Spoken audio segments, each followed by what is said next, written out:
ഇന്നത്തെ നമ്മുടെ റെസിപ്പി വളരെ എളുപ്പത്തിൽ പച്ചരി കൊണ്ട് നമുക്ക് തയ്യാറാക്കിയെടുക്കാവുന്ന നല്ലൊരു സ്വീറ്റാണ്. ശരിക്കും നല്ല സിമ്പിളായിട്ട് ഉണ്ടാക്കിയെടുക്കുകയും ചെയ്യാം. കഴിക്കാൻ അടിപൊളിയായിട്ടുള്ള ടേസ്റ്റാണ്. അപ്പോൾ എല്ലാവരും ട്രൈ ചെയ്ത് നോക്കുക. ഇന്നത്തെ റെസിപ്പി നിങ്ങൾക്ക് ഇഷ്ടപ്പെടുവാണെങ്കിൽ ലൈക്ക് ചെയ്യാനും ചാനൽ ആരെങ്കിലും പുതിയതായിട്ട് കാണുവാണെങ്കിൽ സബ്സ്ക്രൈബ് ചെയ്യാനും മറക്കല്ലേ. അപ്പോൾ എങ്ങനെയാണ് ഉണ്ടാക്കിയെടുക്കുന്നത് എന്നുള്ളത് നോക്കാം. ഈ ഒരു റെസിപ്പിക്കായിട്ട് ഞാനിവിടെ എടുത്തിരിക്കുന്നത് 1 കപ്പ് ശർക്കരയാണ്. ഇതിൻ്റെ ഗ്രാം മെഷർമെൻറ്റാണ് നിങ്ങൾക്ക് വേണ്ടതെങ്കിൽ അത് ഡിസ്ക്രിപ്ഷൻ ബോക്സിനകത്ത് കൊടുക്കാം. കപ്പിലാണെങ്കിൽ 1 കപ്പ് ശർക്കരയാണ് എടുത്തിട്ടുള്ളത് കേട്ടോ. ഇതിലോട്ട് 1/2 കപ്പ് അളവിൽ വെള്ളം ഒഴിച്ചു കൊടുക്കണം. എന്നിട്ട് നമ്മൾ ശർക്കര നല്ലതുപോലെ ഉരുക്കിയെടുക്കണം. നമ്മൾ ശർക്കര ഒറ്റനൂൽ പാകം അങ്ങനെയൊന്നും തയ്യാറാക്കിയെടുക്കേണ്ട ആവശ്യമില്ല. ജസ്റ്റ് ശർക്കര നന്നായിട്ട് ഉരുക്കി കിട്ടിയാൽ മാത്രം മതി. ശർക്കര നല്ലതുപോലെ ഉരുക്കി വന്നു കഴിഞ്ഞാൽ ഫ്ലെയിം ഓഫ് ചെയ്ത് ചൂടാറാൻ വേണ്ടിയിട്ട് മാറ്റി വെക്കണം. മുഴുവനായിട്ട് ചൂടാറി വന്നതിന് ശേഷം ഇതൊന്ന് അരിച്ചെടുക്കണം. നല്ലതുപോലെ അരിച്ചെടുത്ത് ഒരു പാത്രത്തിനകത്തോട്ടേക്ക് മാറ്റി വെക്കാം. ഇനി അടുത്തതായിട്ട് നമുക്കിതിലോട്ടേക്ക് വേണ്ടത് ചിരകിയ തേങ്ങയാണ്. ഞാനിവിടെ 1 കപ്പ് ചിരകിയ തേങ്ങയാണ് എടുത്തിട്ടുള്ളത്. അതൊരു മിക്സിയുടെ ചെറിയ ജാറിനകത്തോട്ട് ഇട്ട് കൊടുത്തതിന് ശേഷം 1 കപ്പ് അളവിൽ തന്നെ വെള്ളം ഒഴിച്ചു കൊടുത്ത് നന്നായിട്ടൊന്ന് അടിച്ചെടുക്കുക. എന്നിട്ട് തേങ്ങാപ്പാലൊന്ന് പിഴിഞ്ഞെടുക്കണം. നമുക്ക് തേങ്ങയുടെ 1-ാം പാല് 2-ാം പാല് അങ്ങനെയൊന്നും തയ്യാറാക്കിയെടുക്കേണ്ട ആവശ്യമില്ല. ജസ്റ്റ് 1 കപ്പ് വെള്ളം ഒഴിച്ച് അടിച്ചെടുത്തതിന് ശേഷം വീണ്ടും അതേ തേങ്ങയിലോട്ട് 1/2 കപ്പ് വെള്ളം കൂടി ഒഴിച്ചു കൊടുക്കാം. എന്നിട്ട് ഒന്നുകൂടി അടിച്ചെടുത്തിട്ട് ആ തേങ്ങാപ്പാൽ കൂടി ഇതിനകത്തോട്ടേക്ക് തന്നെ ഒഴിച്ചു കൊടുക്കാവുന്നതാണ്. അല്ലാണ്ട് നമ്മൾ സെപ്പറേറ്റ് ചെയ്തെടുക്കേണ്ട ആവശ്യമൊന്നുമില്ല. ഇനി നമുക്കിതിലോട്ട് വേണ്ടത് പച്ചരിയാണ്. ഞാനിവിടെ 1/2 കപ്പ് പച്ചരിയാണ് എടുത്തിട്ടുള്ളത്. നല്ലതുപോലെ കഴുകി വൃത്തിയാക്കിയ പച്ചരി 2 മണിക്കൂർ വെള്ളത്തിൽ കുതിർത്തി വെക്കണം. ഞാനിവിടെ 2 മണിക്കൂർ വെള്ളത്തിൽ കുതിർത്തി വെച്ച് വെള്ളമൊക്കെ വാർന്ന് കളഞ്ഞു വെച്ചിട്ടുള്ളതാണ്.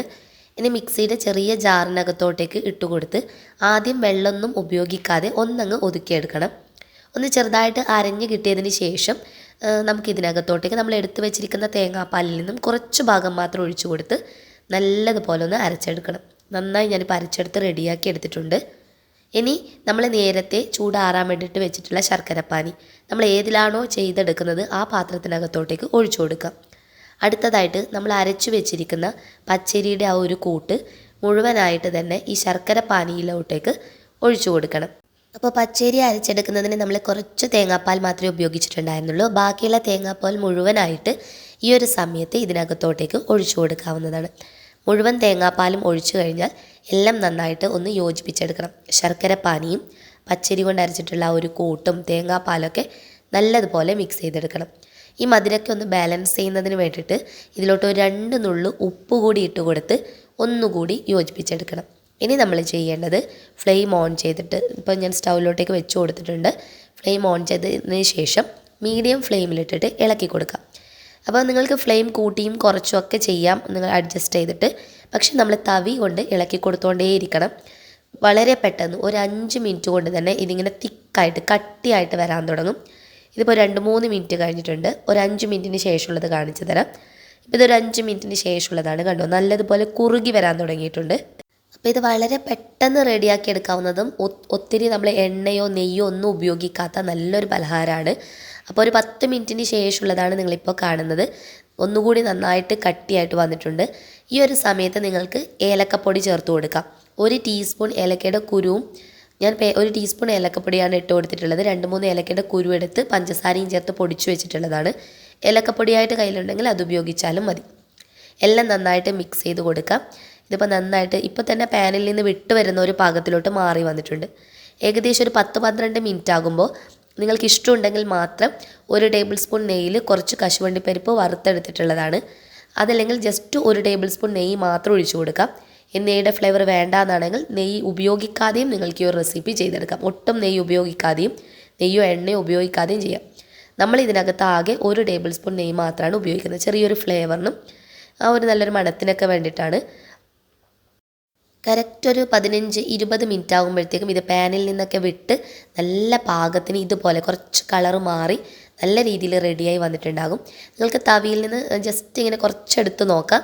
കയ്യിൽ നമുക്കിങ്ങനെ ഒന്ന് ഉരുട്ടിയെടുക്കാൻ പറ്റുന്ന ഒരു പാകത്തിലോട്ട് മാറിയിട്ടുണ്ടാകും.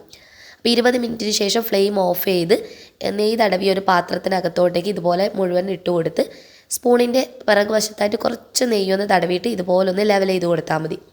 നമ്മൾ ഇട്ട് കൊടുത്ത് ഒരു 10 മിനിറ്റിനുള്ളിൽ തന്നെ ഇത് സെറ്റായി വരും കേട്ടോ. കറക്റ്റ് ഒരു 15 മിനിറ്റ് ആകുമ്പോഴത്തേക്ക് തന്നെ ചൂടാറി നല്ലതുപോലെ നമുക്ക് പാത്രത്തിൽ നിന്ന് വിട്ട് വരുന്ന ഒരു പാകത്തിലോട്ട് മാറിയിട്ടുണ്ടാകും. ഇതിപ്പോൾ ഒരു 15 മിനിറ്റ് കഴിഞ്ഞതേ ഉള്ളൂ. ചെറിയ ചൂടുണ്ട്, പക്ഷേ കണ്ടോ പാത്രത്തിൽ നിന്ന് നല്ലതുപോലെ വിട്ടു വന്നിട്ടുണ്ട്. അപ്പം ഞാനൊരു പ്ലേറ്റിനകത്തോട്ട് മാറ്റി കൊടുത്തിട്ടുള്ളതാണ്. നല്ല സോഫ്റ്റാണ്. തേങ്ങാപ്പാൽ ചേർത്ത് ചെയ്തതുകൊണ്ട് തന്നെ ഭയങ്കര ടേസ്റ്റിയാണ്. അപ്പം മുറിച്ചെടുത്തിട്ടുള്ള ഒരു പീസ് ഞാനൊന്ന് അടുത്ത് കാണിച്ചു തരാം. കണ്ടോ എത്രത്തോളം സോഫ്റ്റ് ആണെന്നുള്ളത്. അതുപോലെ നമുക്ക് നല്ല രീതിയിൽ കട്ട് ചെയ്ത് നമ്മൾ ഹൽവ റെഡിയാക്കി എടുക്കുമ്പോൾ മുറിച്ചെടുക്കുന്ന അതുപോലെ തന്നെ നമുക്കിത് നന്നായിട്ട് മുറിച്ചെടുത്ത് റെഡിയാക്കി എടുക്കാവുന്നതാണ്. കഴിക്കാൻ നല്ല ടേസ്റ്റാണ്. നമ്മൾ ഇത് സ്റ്റോർ ചെയ്യുന്നതെന്ന് പറഞ്ഞാൽ നമുക്ക് പുറത്ത് തന്നെ വെക്കാം. പക്ഷേ തേങ്ങാപ്പാലൊക്കെ ഒഴിച്ചത് കൊണ്ട് ഒത്തിരി ദിവസം വെക്കാതിരിക്കുന്നതാണ് നല്ലത്. നമ്മൾ കിണ്ണത്തപ്പൊക്കെ കുറച്ച് ദിവസം വെക്കുമ്പോഴത്തേക്ക് ചീത്തയായി പോകാറുണ്ടല്ലോ. അപ്പോൾ അതുപോലെ തന്നെയാണ്, നല്ല സോഫ്റ്റാണ്. അപ്പോൾ എല്ലാവരും ട്രൈ ചെയ്ത് നോക്കി ഫീഡ്ബാക്ക് അറിയിക്കാൻ മറക്കരുത്. നെക്സ്റ്റ് വീഡിയോയിൽ വീണ്ടും കാണാം. അതുവരെ ടേക്ക് കെയർ. Bye bye.